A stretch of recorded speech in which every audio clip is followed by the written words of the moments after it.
Но если взять ханифитский порядок разделов, то ханифиты чем занимаются? Сначала они рассматривают такой вопрос, как аль-хаким, то есть законодатель. Сначала рассматривают такой вопрос, как аль-хаким, то есть кто является законодателем.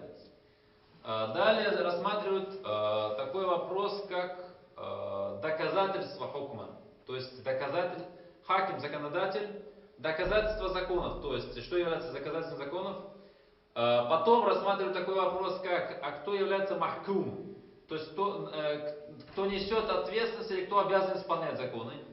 И в-четвертых, они затем рассматривают такое понятие, как хукм, то есть сама норма закона. У шафитов, наоборот, начинается сначала с хукма. Сначала рассматривают, что такое хукм, что такое закон, потом доказательства, потом другие вопросы. Если брать ханифитский порядок, то в первую очередь они смотрят, кто такой законодатель. Аль-Хаким. Это, пожалуйста, запишите. Первый раздел Аль-Хаким. Естественно, под законодателем здесь подразумевается, не имеется в виду там, кто является пояснителем, разъяснителем закона. Это разные вещи. А именно, у кого есть власть, кому принадлежит власть для того, чтобы что-то определить как запрещенное, что-то определить как обязательное, что-то определить как желательное, нежелательное. Эта власть принадлежит только одному Аллаху Субханаху ва Тааля. Поэтому, в принципе, эта глава одна из самых коротких. Эта глава одна из самых коротких.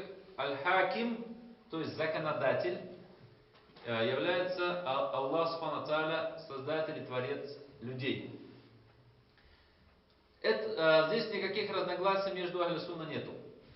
Но есть некоторые, может быть даже они пусть словесные, но разногласия есть между Ахлю-Сунна и муатазилитским течением.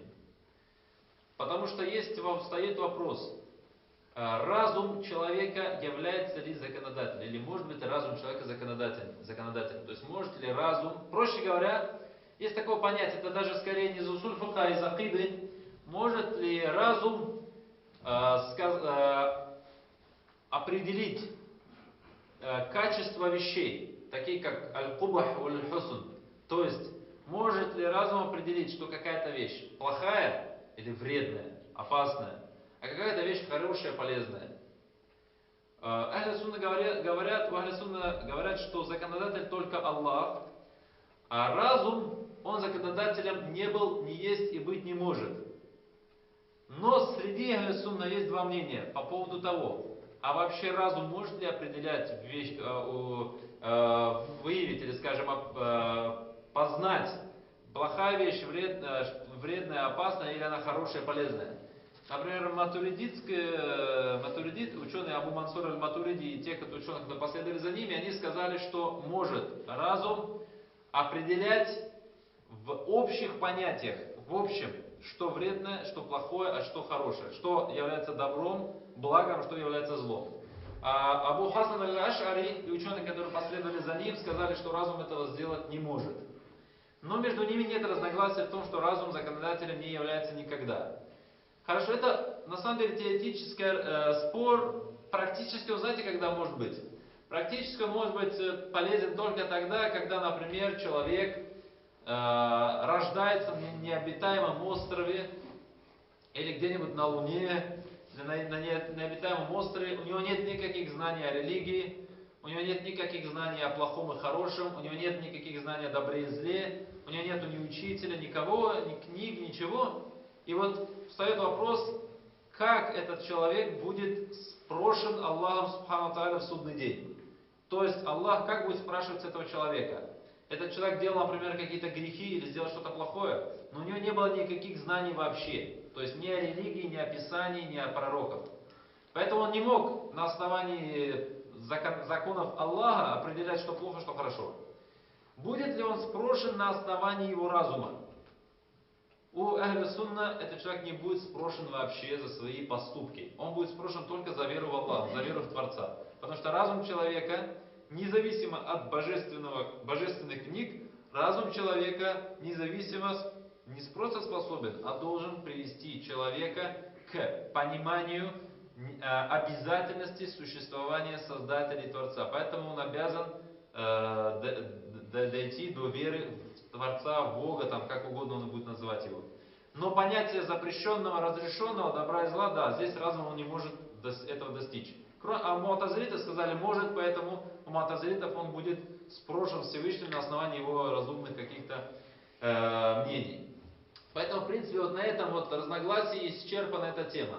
Для мусульман эта тема исчерпана, законодателем является один Аллах Субхану ва Тааля, ни нация, ни народ, ни парламент, ни там обычаи, традиции, священники или еще кто-то. Законодателем является один Аллах, а государство или, например, правительство, да, и так далее, они являются всего лишь, то есть играют роль исполнительной власти.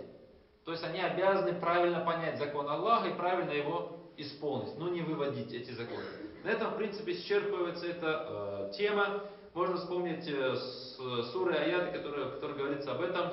Сура Трапеза в 49 аяте говорится: «Так суди же между ними согласно тому, что не спасал Аллах, и не потворствуй их желаниям и страстям. И остерегайся, дабы они на малую долю не совратили тебя с пути, на который тебя наставил Всевышний. Если же они сойдут с истинного пути, то знай, что Аллах хочет наказать их за грехи, ибо воистину многие люди нечестивы». То есть четко и ясно здесь говорится, что Аллах Субхану ва Тааля приказывает судить по законам Всевышнего. В другом аяте сура Аль-Исра, ночное перенесение, 15 аят, говорится: тот, кто идет прямым путем, это, конечно, переводы. Аят: а тот, кто идет прямым путем, идет себе на пользу. Тот же, кто отклоняется с прямого пути, отклоняется во вред себе. И ни одна душа не понесет ноши чужой. И мы никогда не наказывали людей, пока не посылали им предварительно посланников. То есть Всевышний говорит, мы не наказываем людей до тех пор, пока сначала не посылали им посланников, которые разъясняли им, что плохо, что хорошо, что добро, что зло, что грех, что не грех. До прихода посланничества и до ниспослания законов люди не заслуживают наказания или даже награды. Это доказательство того, что разум не является законодателем в исламе. Так суди же их согласно тому, что не спасал Аллах, не поддавайся их желаниям, уклоняясь от истины, которая явилась тебе. А кто не будет судить согласно тому, что не спасал Аллах, тот нечестивец, говорится в суре Трапеза в 47 аяте. Но что касается не судить в соответствии с законами Аллаха Субхану ва Тааля, есть 3 аята.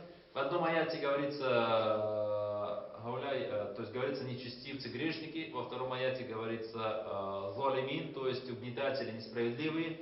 В третьем аяте говорится неверные. Это, в принципе, 3 разных категории людей.